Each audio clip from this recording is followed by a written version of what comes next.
morning, BUHS. Today is Wednesday, October 16th, and it is a Purple Day. Volleyball League is canceled tomorrow due to parent-teacher conferences. The makeup date is to be determined. There is a college essay writing workshop taking place on Monday, October 21st in room 203. If you would like to sign up for this workshop, please see Ms. Skoski Pride for a pass by this Friday. Anyone interested in joining the bowling team, please contact Lori Greenwood at LLL63_2000@yahoo.com. There is a $25 joining fee, and the first practice will be on Friday, November 29th at 3:45 at the Brattleboro Bowl. Attention seniors. The senior quotes, names, headshots, senior baby pictures, superlatives are all due on Friday of this week, the 18th. They can be dropped off in room 202 or put in Mr. Kramsky's mailbox. Seniors can send pictures to Bob_Kramsky at wsesu.org or to nicholasalgren@gmail.com. There are BUHS college prep workshops. You can sign up for one or more of them with Jim Stacy in the counseling department. There are Naviance workshops for juniors and seniors in the College and Career Resource Room this Wednesday, today, during Period 8 and Period 9. Also, Wednesday, October 23rd, Period 1 and Period 2. Naviance workshops for parents in the College and Career Resource Room are this Thursday at 4 p.m. and at 5 p.m. during parent conferences. Finding a college that fits it will be in the BUHS Multipurpose Room on Monday, October 21st during Block 3 and Tuesday, October 22nd during Block 2. Successful college visits, it's never too soon to start. The workshops will be on Tuesday, October 29th during Period 9. And Friday, November 1st at 12:30. If you are going to attend, you have to take a lunch. College admissions testing, what, why, how, when, is Thursday, October 29th, Period 8, and Friday, November 1st, Period 7. Please pardon the interruption. Just a reminder that the Buhs-Tv is airing today. Please tune in. It is. It's airing right now. Yep. And now let's go over to Braden to see what's new in the world of sports.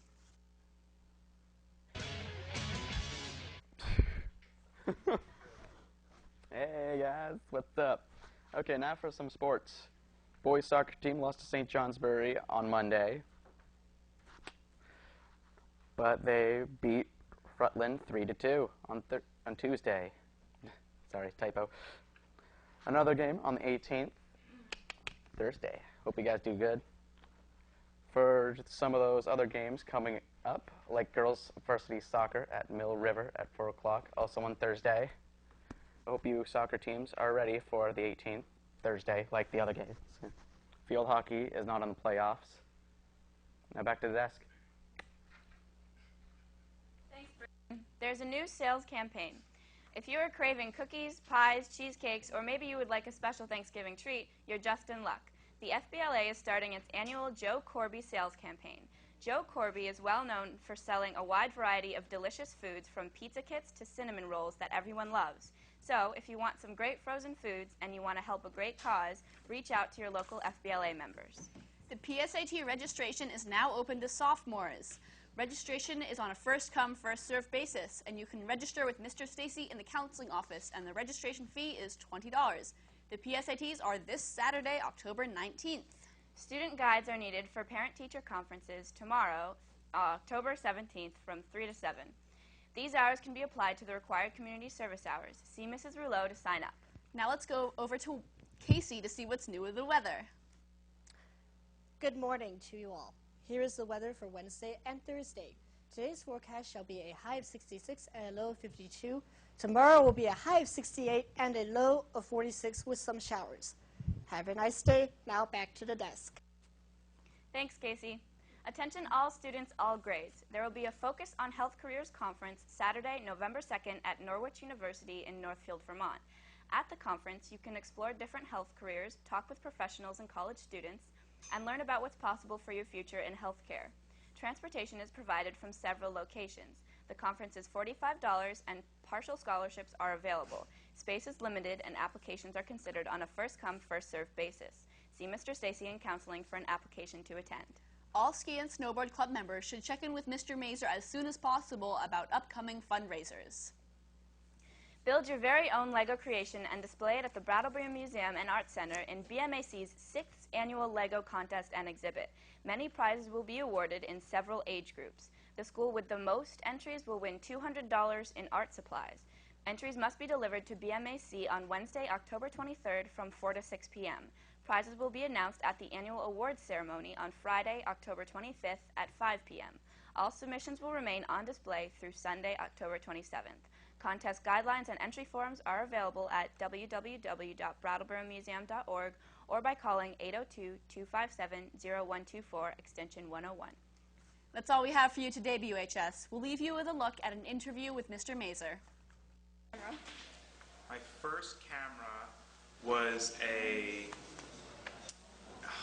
can't even remember. It was a tiny little point and shoot that had like 1 megapixel. It was pathetic compared to today's technology. But it allowed me to start exploring that world of photography that is my passion today. How old were you when you took your first picture? What was it?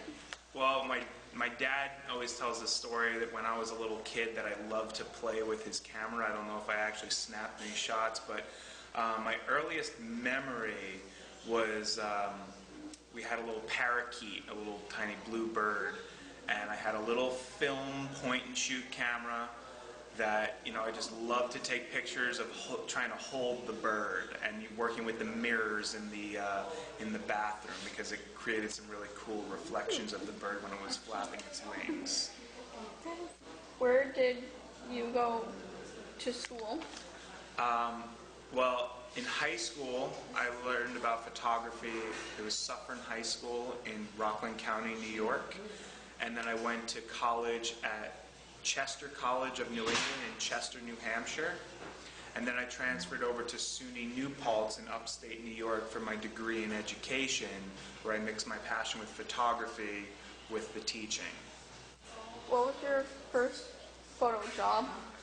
My first photography job, I worked at Hunter Mountain in upstate New York as a sports photographer, photographing people in the terrain park doing lots of tricks, photographing events like races and competitions and things like that.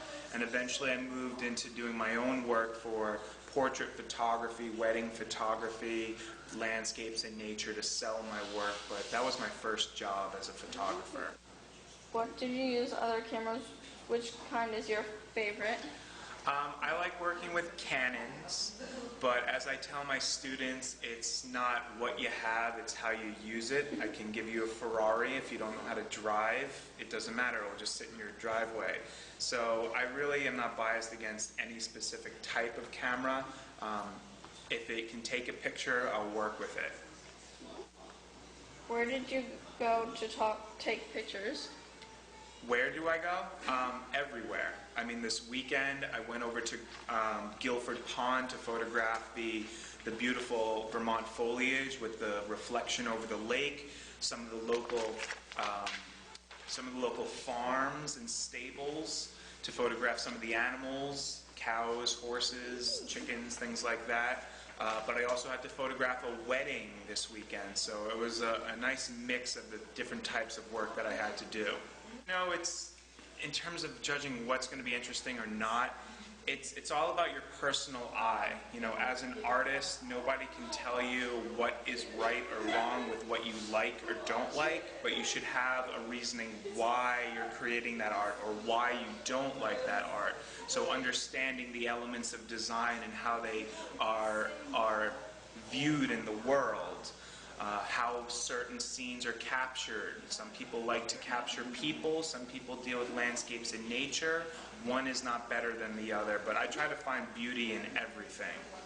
Have you ever had any of your work in magazines?